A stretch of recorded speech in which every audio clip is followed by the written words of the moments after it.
Welcome students. आज का जो टॉपिक हम पढ़ने वाले हैं उसका नाम है माइटोकॉन्ड्रिया। ये वीडियो स्टार्ट करने से पहले हम कुछ बातें डिस्कस कर लेते हैं कि ये टॉपिक इम्पॉर्टेंट क्यों है। तो देखो, ये टॉपिक है माइटोकॉन्ड्रिया और ये इजी टॉपिक है।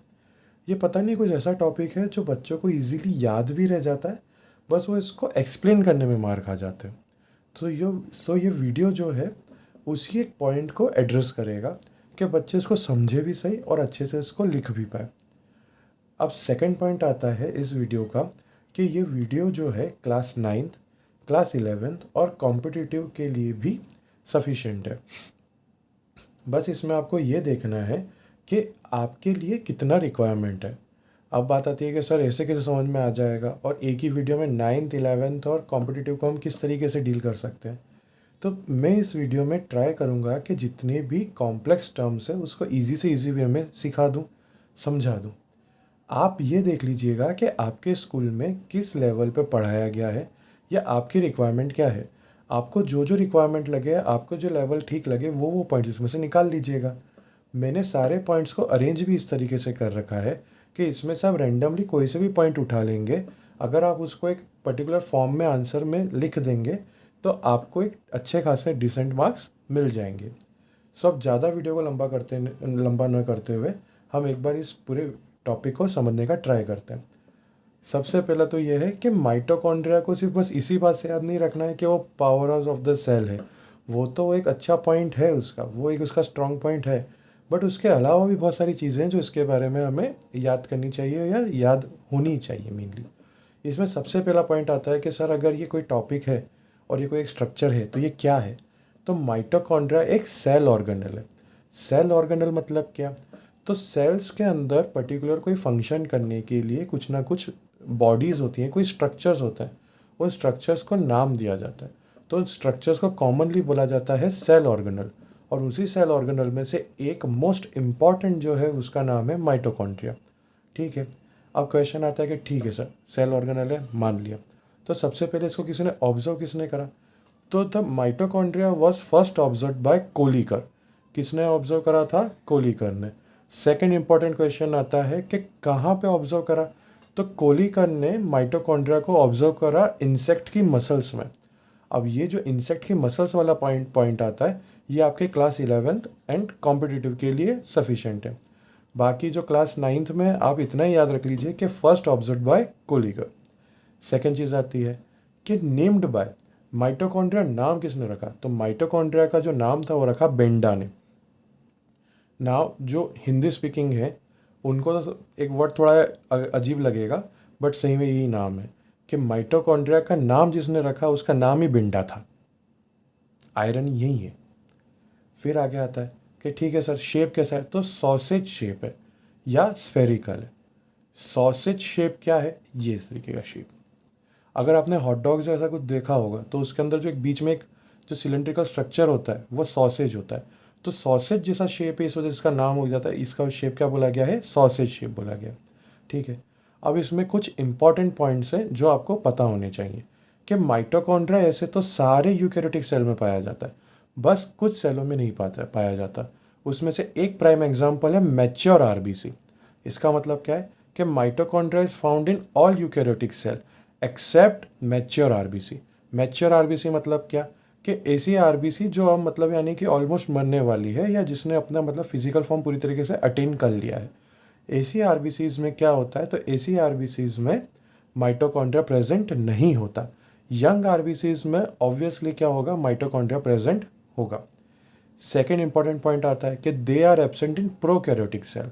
हम लोगों ने पढ़ रखा है कि जो सेल होते हैं वो मेनली दो टाइप के, यूकैरियोटिक सेल या प्रोकैरियोटिक सेल। यूकैरियोटिक सेल्स वो सेल होते हैं जिनके न्यूक्लियस डेवलप्ड होता है, और वहीं पे प्रोकैरियोटिक सेल वो सेल्स होते हैं जिनका न्यूक्लियस वेल डेवलप्ड नहीं होता है। आगे कभी इन दो टॉपिक पे भी एक पर्टिकुलर एक वीडियो मैं बना दूंगा और उसमें कुछ ऐसी ट्रिक्स भी बताऊंगा जिसकी वजह से इन दोनों का डिफ्रेंसिएशन जो कि नॉर्मली पूछा जाता है वो आसानी से आप क्या कर सकते हो? आंसर कर सकते हो और उसको याद भी कर सकते हो।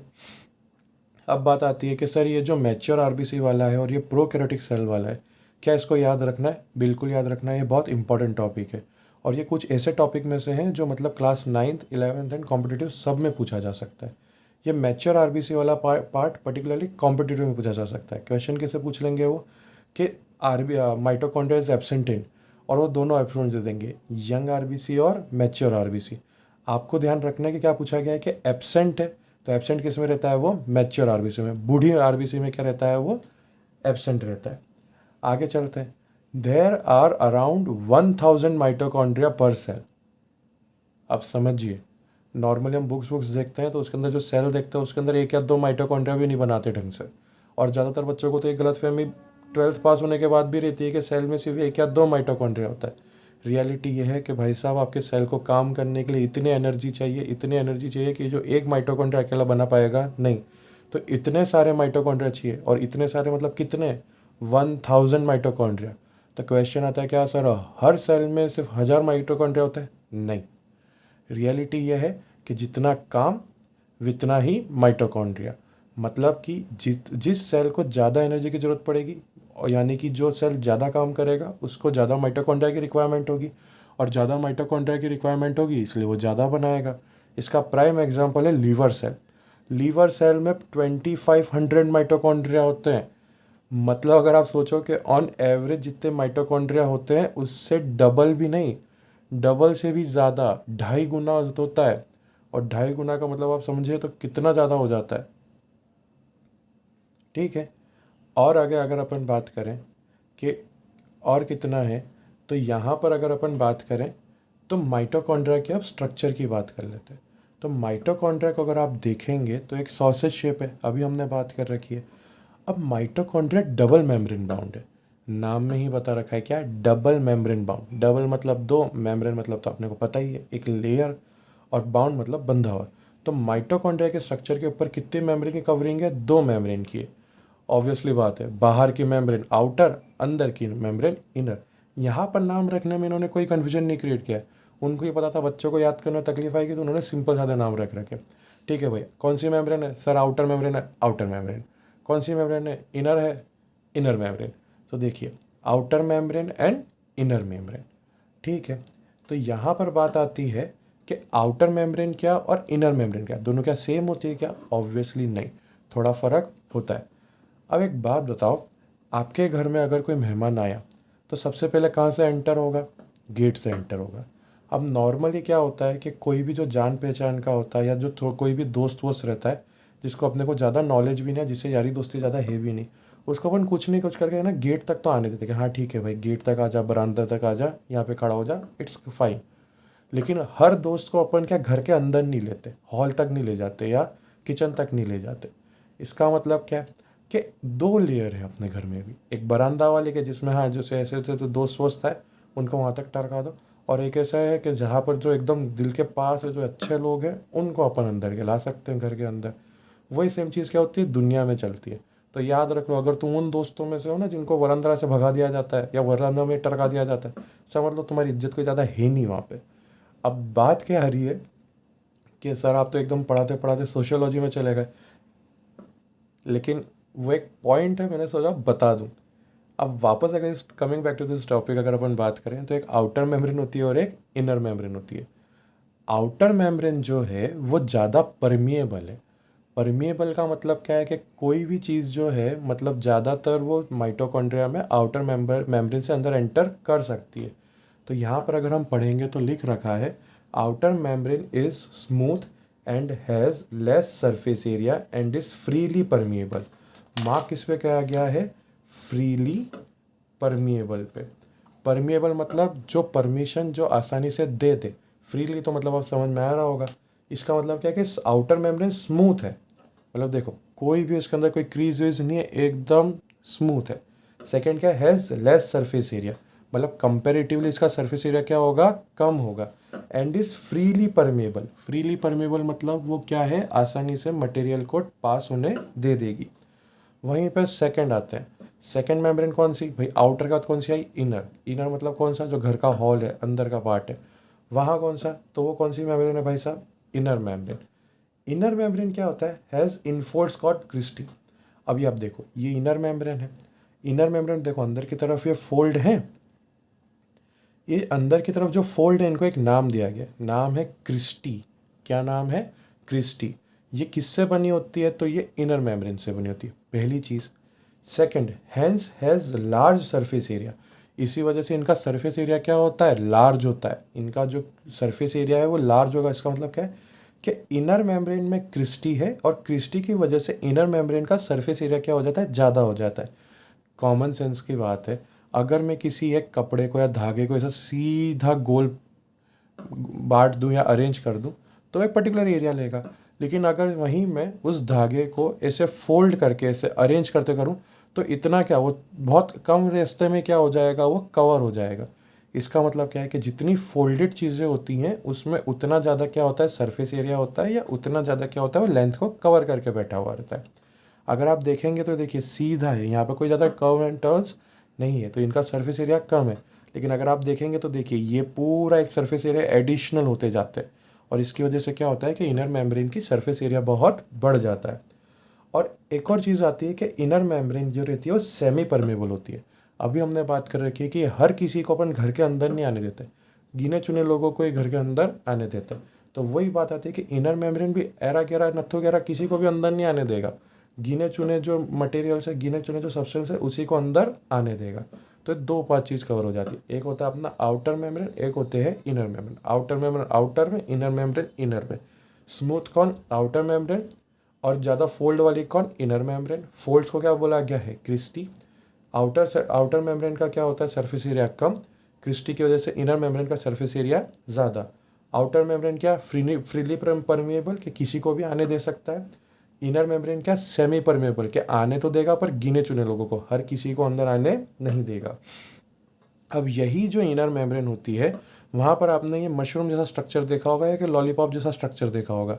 इसका नाम है ऑक्सीजोम। इसका क्या नाम है? ऑक्सीजोम। ऑक्सीजोम को एक और नाम दिया जाता है F0 F1 कॉम्प्लेक्स, या F0 F1 कॉम्प्लेक्स। क्यों नाम दिया जाता है इसको पढ़ते हैं। Oxysomes are lollipop shaped structure. कैसा स्ट्रक्चर है भाई साहब? लॉलीपॉप जैसा। यहाँ तक अगर आप देखेंगे तो किसके जैसा स्ट्रक्चर दिखेगा? है लॉलीपॉप जैसा। Found on inner membrane. अभी हमने बात करी कहाँ पे पाया जाता है? ये इनर मेम्ब्रेन पे। अगर आप इसका स्ट्रक्चर देखोगे तो इसमें 3 पार्ट है, head, stock and base. Head, stock and base. Head को बोला जाता है F1 सब यूनिट, स्टॉक का कोई नाम नहीं है, और बेस का नाम है F0 या F0 सब यूनिट। इसी वजह से इस कॉम्प्लेक्स का क्या नाम बना हुआ है? F0 F1 complex. इस कॉम्प्लेक्स पे या इस ऑक्सीजोम पे एक एंजाइम होता है जिसका नाम है एटीपेज, या तो फिर पूरा नाम है इसका एटीपी सिंथेटेज। ये नाम ही बता रहा है कि ये क्या प्रोड्यूस करता है? एटीपी। क्या प्रोड्यूस करेगा ये? एटीपी। और एटीपी क्या है? एनर्जी करेंसी है किसकी? माइटोकॉन्ड्रिया की। इसका मतलब क्या है कि जैसे तुम लोगों को कोई सर्विस चाहिए तो तुम अपने पैसे खर्च करते हो, रुपए खर्च करते हो, तो रुपए क्या है? तुम्हारी करेंसी। कि कोई भी सर्विस चाहिए तो आपको क्या खर्च करना पड़ेगा? क्या दान देना पड़ेगा? रुपए या पैसे। वैसे ही अगर माइटोकॉन्ड्रिया को कोई भी एनर्जी चाहिए या सेल को कोई भी काम करना है, कोई भी सर्विस चाहिए, तो उसको क्या खर्च करनी पड़ेगी? एटीपी। और उस एटीपी को सिंथेसाइज कौन करता है? ऑक्सीजोम। और उस एटीपी को सिंथेसाइज करने में जो एंजाइम लगता है उसका नाम क्या है? ATP synthetase. और ये किसके पास है? ऑक्सीजोम के पास। तो कॉमन सेंस की बात है, ऑक्सीजोम के पास एटीपी सिंथेटेज है, इस एंजाइम की वजह से एटीपी बनता है। इस वजह से हम क्या बोलते हैं कि ऑक्सीजोम क्या बना सकता है? एटीपी बनाता है। एटीपी का क्या नाम है? तो एटीपी का फुल फॉर्म है एडिनोसिन ट्राईफॉस्फेट। ये मैंने यहाँ पे लिखा हुआ नहीं है, उसके लिए मतलब आप लोग चाहे तो टेक्स्ट बुक की हेल्प ले सकते हैं कि ऑक्सीजोम क्या बनाता है? ATP, adenosine triphosphate. और वो क्या है? वो काई से बनता है? तो एटीपी सिंथेटेज से बनता है या एटीपेज से बनता है। और एटीपी क्या है? तो वो एनर्जी करेंसी है। एनर्जी करेंसी मतलब क्या है कि अगर सेल में कोई भी काम करना है उसके लिए उसको चाहिए एनर्जी, और एनर्जी के लिए उसको क्या खर्च करनी पड़ेगी? एटीपी। और क्योंकि माइटोकॉन्ड्रिया एटीपी बनाता है, मतलब वो एनर्जी बनाता है, इसलिए वो क्या हो गया? एक पावर हाउस हो गया। और वो पावर हाउस किसका हुआ? सेल का। इस वजह से माइटोकॉन्ड्रिया को एक और नाम से बदनाम किया गया है और उसका नाम है पावर हाउस ऑफ सेल। ये मैंने एक ऑब्जर्व करा है और ये पता नहीं क्या चीज़ है, मतलब स्ट्रगलिंग से स्ट्रगलिंग स्टूडेंट जिसको कुछ याद नहीं रहता अपने नाम के अलावा, उसको ये ज़रूर याद रहता है कि माइटोकॉन्ड्रिया क्या है, तो पावर हाउस ऑफ सेल। ये किसको याद रह जाता है? एकदम स्ट्रगलिंग से स्ट्रगलिंग स्टूडेंट, ऐसे बच्चे नहीं होते जो पेपर में से अपना रोल नंबर या नाम लिख के आ जाता है कि बस यहाँ तक माँ बाप ने पढ़ा है, इसके आगे का तो हमको खुद को नहीं आता। उस बच्चे को आप पूछोगे कि भाई माइटोकॉन्ड्रिया को क्या बोला जाता है, तो वो आराम से बोलेगा पावर हाउस ऑफ सेल। ये पता नहीं क्या भगवान का चमत्कार है कि उसको ये वाला पार्ट तो याद रह जाता है। तो इस पर मैं ज़्यादा फोकस नहीं कर रहा क्योंकि ये तो आपको याद होगा। लेकिन इसका रीज़न क्या है कि माइटोकॉन्ड्रिया को power house of the cell क्यों बनाते हैं? तो इसका आंसर है कि सर, क्योंकि माइटोकॉन्ड्रिया एटीपी बनाता है और एटीपी एनर्जी के लिए रिस्पॉन्सिबल होता है। इस वजह से माइटोकॉन्ड्रिया क्या हो गया? पावर हाउस हो गया। और किसका हुआ? सेल का। इसलिए उसका नाम हो गया power house of cell. Because power house का मतलब ही क्या होता है? एनर्जी बनाने वाला। ठीक है, अब आगे आते हैं कि जो rest of the inner membrane रहती है उस पर भी कुछ एंजाइम्स होते हैं जो किस में हेल्प करते हैं? तो इलेक्ट्रॉन ट्रांसपोर्ट चेन में हेल्प करते हैं। अब ये इलेक्ट्रॉन ट्रांसपोर्ट चेन क्या है? ये क्लास 11th में हम लोग पढ़ेंगे।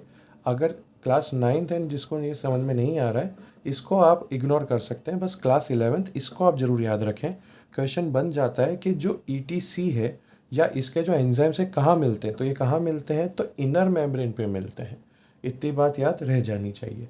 जो कॉम्पिटिटिव वाले हैं उनको 3 चीज़ें इसमें से याद होनी चाहिए। सबसे पहला कि ऑक्सीजोम को F0F1 कॉम्प्लेक्स बोलते हैं। सेकंड, इनके पास ये एंजाइम है जिसका नाम एटीपेज है, जिसको एक और नाम दिया जाता है एटीपी सिंथेटेज। तीसरा कि इसी की वजह से क्या बनता है? एटीपी। एटीपी का फुल फॉर्म क्या है? Adenosine triphosphate.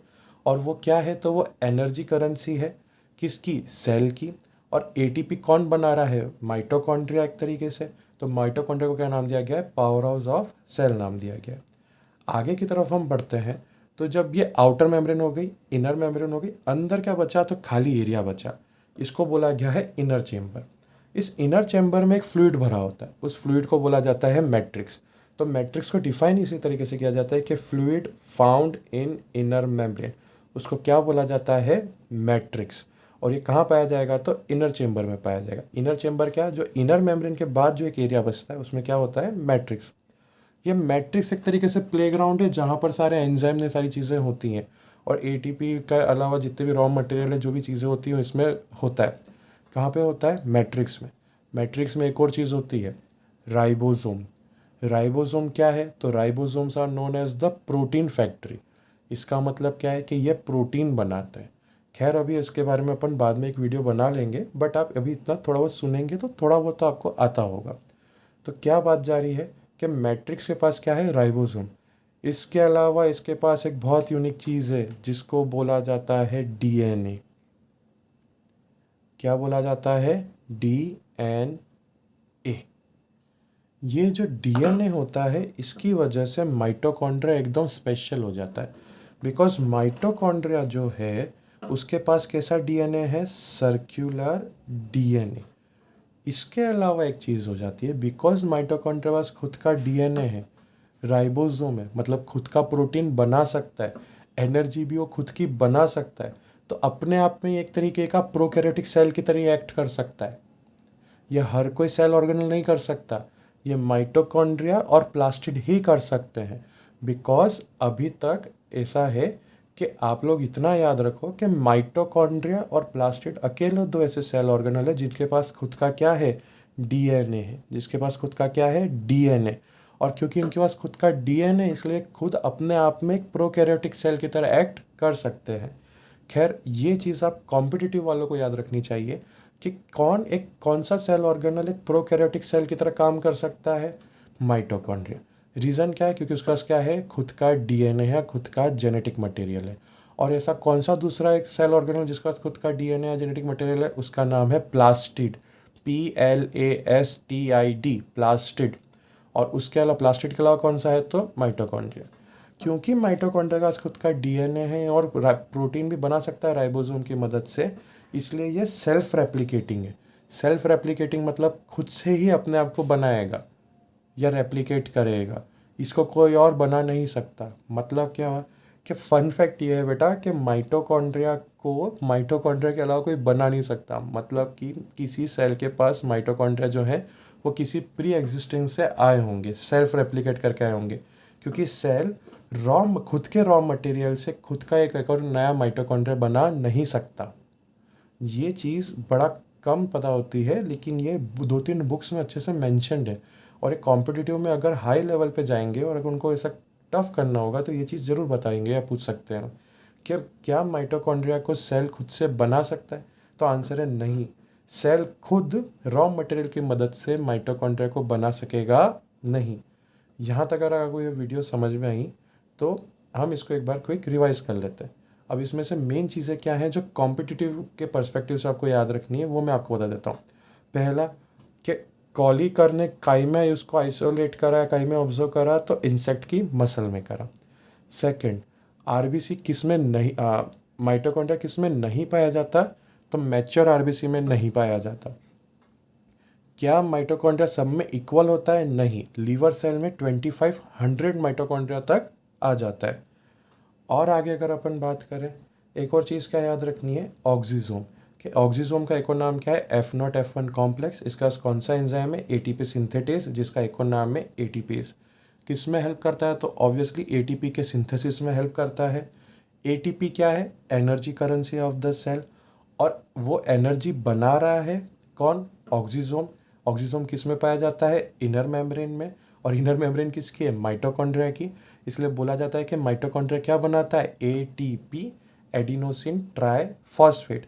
और इसी की वजह से माइटोकॉन्ड्रिया को क्या बोला गया है, power house of the cell, because ये क्या कर रहा है, तो सेल के लिए एनर्जी बना रहा है।